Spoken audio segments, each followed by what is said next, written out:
Indah berbalam si awan petang, berarak di celah pepohon ara. Pemanis kalam, selamat datang. Awal bismillah, pembuka bicara. Bismillahirrahmanirrahim. Assalamualaikum warahmatullahi wabarakatuh. Dan salam sejahtera. Mulanya madah saya utarakan, topik sastera menjadi bualan. Kesusasteraan Melayu adalah salah satu warisan budaya yang amat berharga bagi bangsa dan negara kita. Sebagai warisan budaya, kesusasteraan Melayu telah memberi keutamaan terhadap pengembangan budaya dan bahasa Melayu sehingga menjadikan bahasa Melayu gah di pesada dunia. Maka, pada hari ini, saya Nur Azminah Farhana binti Syahrul Azam dari kelas E6 akan membentangkan wacana kritikan sastera yang memfokuskan puisi Guru Oh Guru karya Datuk Dr. Osman Awang. Dalam pembentangan ini, saya akan meneliti karya ini melalui kritikan sanjungan dengan memberi penekanan terhadap keunggulan pemikiran, nilai dan juga keindahan bahasanya serta kaitannya dengan konteks semasa. Kata orang, tak kenal maka tak cinta. Sebelum saya mengupas kritikan sastera ini dengan lebih mendalam lagi, marilah kita fahami terlebih dahulu apakah yang dimaksudkan dengan kritikan sanjungan dalam konteks kesusasteraan Melayu ini. Kritikan sanjungan merupakan satu bentuk kritikan yang memberi penghormatan terhadap keistimewaan sesebuah karya. Namun, dalam konteks puisi ini, sanjungan diberikan kerana kemampuan penulis mengangkat martabat guru melampaui batas kejaya biasa. Karya tersebut bukan sekadar susunan rima, malah sebuah manifestasi akal budi masyarakat Melayu yang meletakkan ilmu dan guru di tempat yang paling mulia. Hal ini sangat penting untuk dibicarakan dalam mendepani isu-isu kritikan sastera terkini pada tahun 2026, di mana nilai-nilai tradisional sering kali dicabar oleh arus kemodenan yang bersifat materialistik. Oleh itu, sinergi digital digunakan sebagai wahana untuk memastikan literasi bahasa ini terus hidup dan segar dalam sanubari generasi masa hadapan dan secara tidak langsung membuktikan bahawa sastera sentiasa relevan merentasi zaman. Seterusnya, marilah kita menelusuri isi kandungan puisi ini secara lebih terperinci. Apabila kita meneliti rangkap-rangkap awal, penulis memulakan dengan satu perbandingan yang sangat tajam antara pemburu dengan penuntut ilmu melalui peribahasa.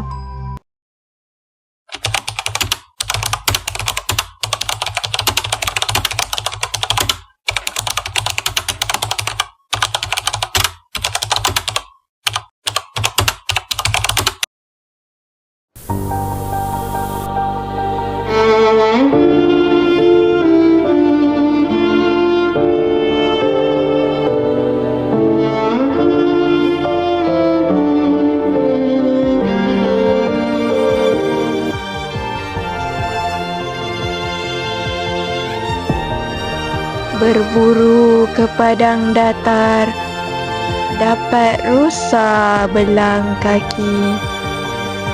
Berguru kepala ajar, ibarat bunga kembang tak jadi.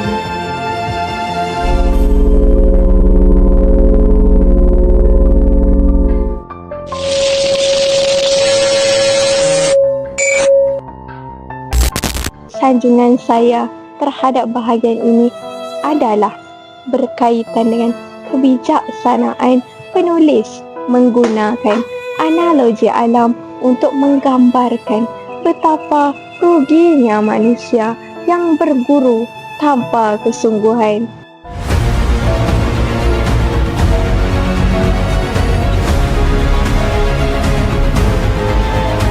Pernah dengar tak peribahasa Melayu ni? Dalam betul maksud dia. Ia nak ingatkan kita yang kalau kita belajar tapi tak fokus, tak bersungguh-sungguh, semuanya akan jadi sia-sia. Samalah macam putik bunga yang gagal nak mekar jadi cantik. Ilmu tu dah ada depan mata, tapi ia tak akan jadi sempurna tanpa kesungguhan kita. Dekat sini kita boleh nampak beza dia dengan sangat jelas. Sebelah sini, ilmu yang mekar dengan sempurna, hasil daripada ketekunan. Sebelah sana pula, potensi yang terbazir. Macam bunga kembang tak jadi itulah, sebab sikap acuh tak acuh. Jadi, mesejnya mudah, guru sediakan benih, tapi kita sebagai pelajarlah yang kena siram dan jaga.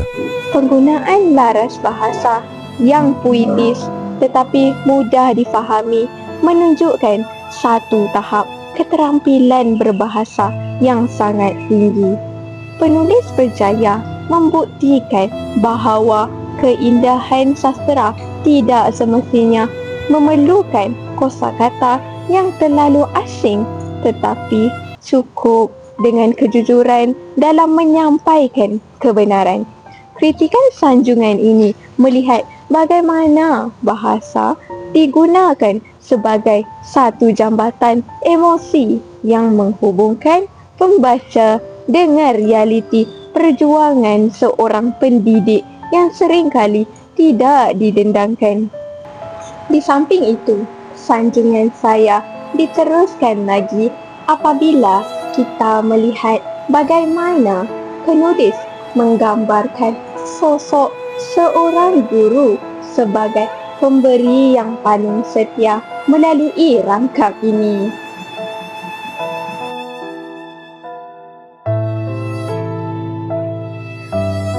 Dialah pemberi paling setia.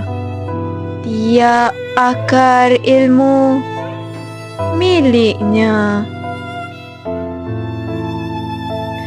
Pelita dan lampu segala untuk manusia sebelum jadi dewasa. Analisis saya terhadap rangkap ini tertumpu kepada penggunaan metafora pelita dan lampu segala. Sanjungan harus diberikan kepada Usman Awang kerana berjaya mengangkat peranan guru bukan sekadar sebagai penyampai maklumat, tetapi sebagai ejen pencerahan yang menghapuskan kegelapan kejahilan. Diksi akar ilmu menunjukkan keterampilan linguistik penulis dalam menggambarkan seorang guru sebagai punca segala pengetahuan asas. Ini membuktikan bahawa setiap manusia yang dewasa dan berjaya pada hari ini dahulunya telah disuluh oleh cahaya ilmu daripada seorang guru.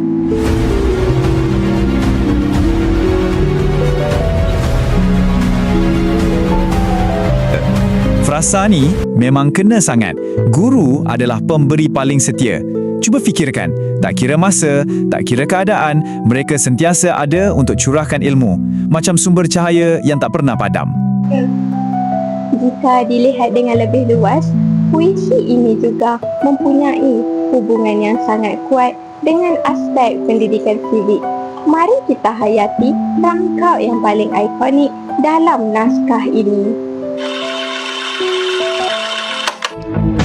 Jika hari ini seorang Perdana Menteri berkuasa, jika hari ini seorang raja menaiki tahta, jika hari ini seorang presiden sebuah negara, jika hari ini seorang ulama yang mulia, jika hari ini seorang peguam menang bicara.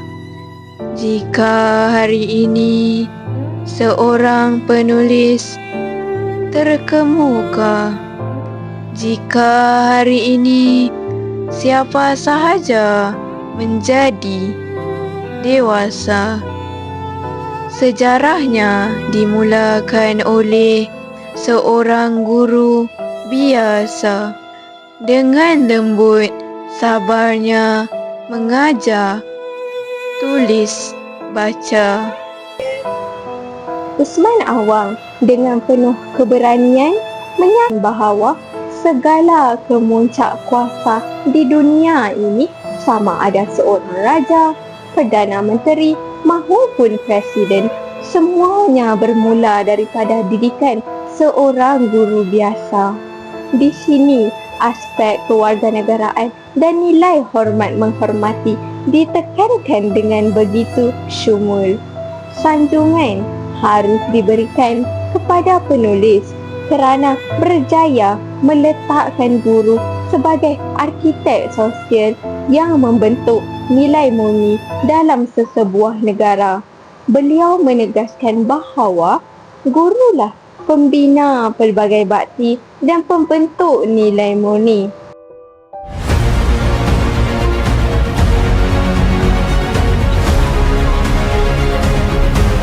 Bangsa.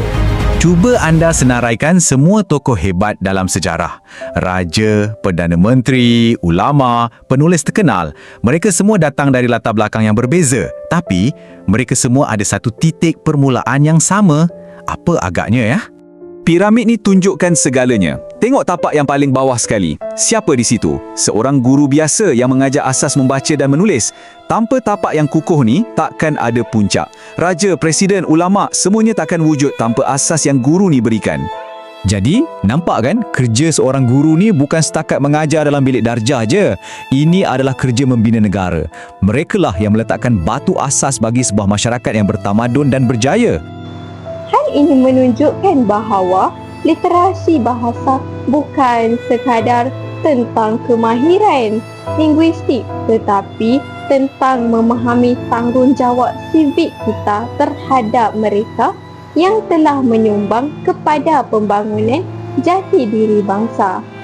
Pendirian saya dalam hal ini adalah sangat jelas, iaitu karya ini merupakan sebuah dokumen sivik yang sangat berharga untuk rujukan sepanjang zaman kerana karya ini mengajarkan nilai rasa syukur dan penghargaan dalam kemasyarakatan. Selain itu, analisis saya juga tertumpu kepada keberadaan guru yang tidak mengenal tempat dan juga darjat seperti yang tertulis dalam rangkap ini. Dah.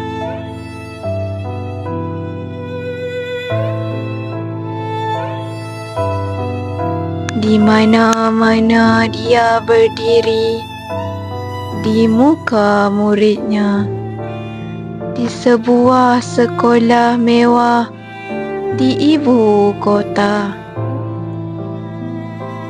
di bangunan tua sekolah Hulu Terengganu. Dia adalah guru mewakili 1000 buku. Sanjungan saya terhadap rangkap ini difokuskan kepada keupayaan penulis memaparkan realiti pendidikan yang inklusif. Penulis menggunakan perbandingan lokasi antara ibu kota yang mewah dan Hulu Terengganu yang serba kekurangan untuk menegaskan bahawa kualiti dan peranan guru adalah tetap sama di mana-mana sahaja.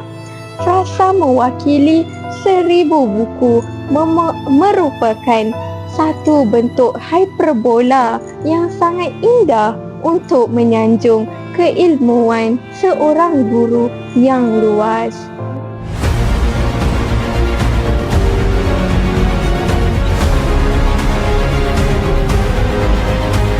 Kesetiaan ni, ia tak kenal tempat tau. Bayangkan sekejap, sebuah sekolah yang serba canggih dan mewah di tengah-tengah ibu kota. Dan sekarang kita bandingkan pula dengan sebuah sekolah di pedalaman Hulu Terengganu yang mungkin bangunannya dah usang dan kemudahannya serba kekurangan. Tapi, inilah poin utamanya. Tak kisahlah mereka mengajar di mana pun, nilai seorang guru yang ikhlas itu tetap sama. Keikhlasan dan impak mereka tu, ia merentasi sempadan geografi dan juga status ekonomi. Dan ayat ini merumuskan segalanya dengan padat. Seorang guru yang ikhlas mampu memberikan hikmah dan pengalaman hidup yang tak akan mampu ditandingi oleh 1000 buah buku.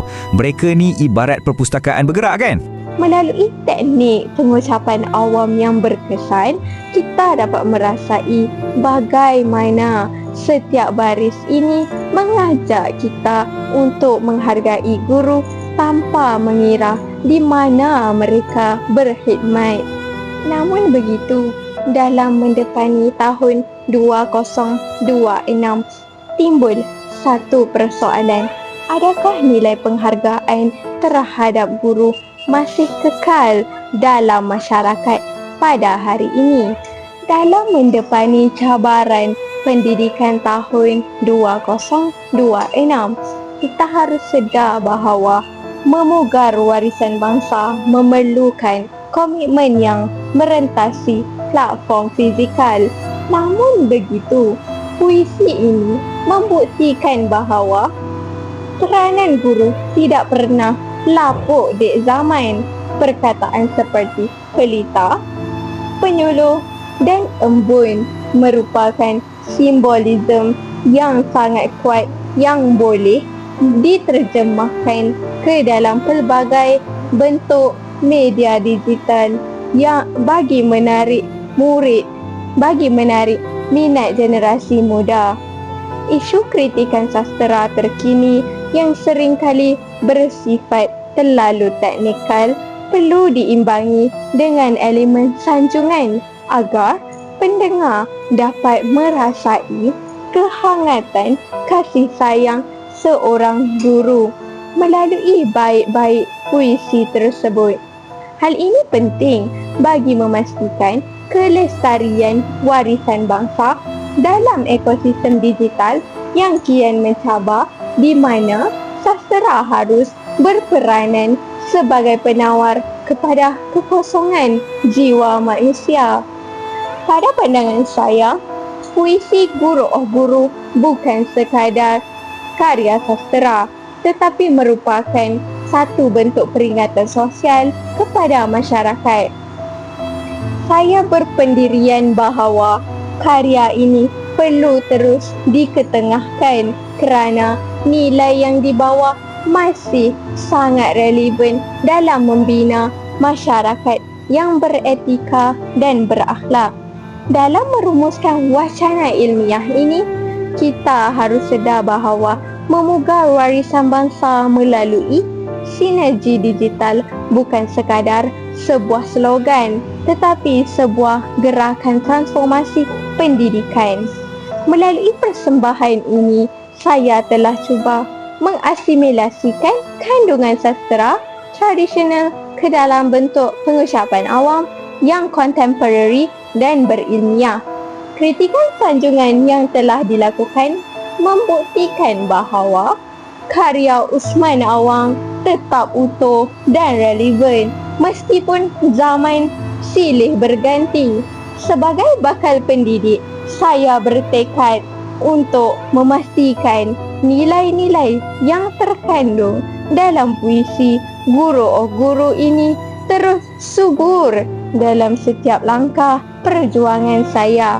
Saya berharap agar sinergi digital ini dapat terus memperkasakan sastera Melayu di persada dunia dan menjadikannya sebagai identiti nasional yang dibanggakan. Bukan sekadar kata di bibir, bukan sekadar tinta di kertas. Kasih guru tiada terpinggir, mendidik bangsa dengan ikhlas. Pulau Pandan jauh ke tengah, Gunung Daik bercabang tiga. Hancur badan di kandung tanah, budi guru dikenang juga. Padi sawah tumbuh di paya, tuai mari di hujung desa.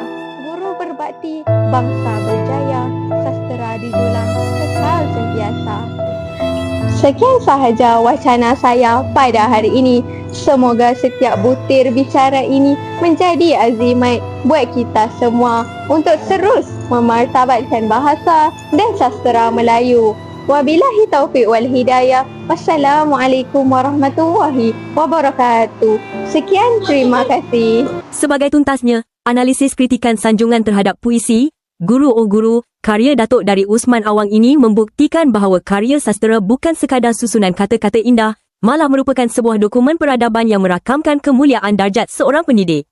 Melalui penelitian setiap rangkap, jelaslah bahawa guru merupakan nadi utama dalam pembentukan sahsiah dan arkitek sosial yang membina tamadun bangsa dari akar umbi hingga ke puncak kuasa. Dalam mendepani cabaran pendidikan tahun 2026, sinergi digital bukan lagi satu pilihan, tetapi satu keperluan dalam memugah warisan bangsa.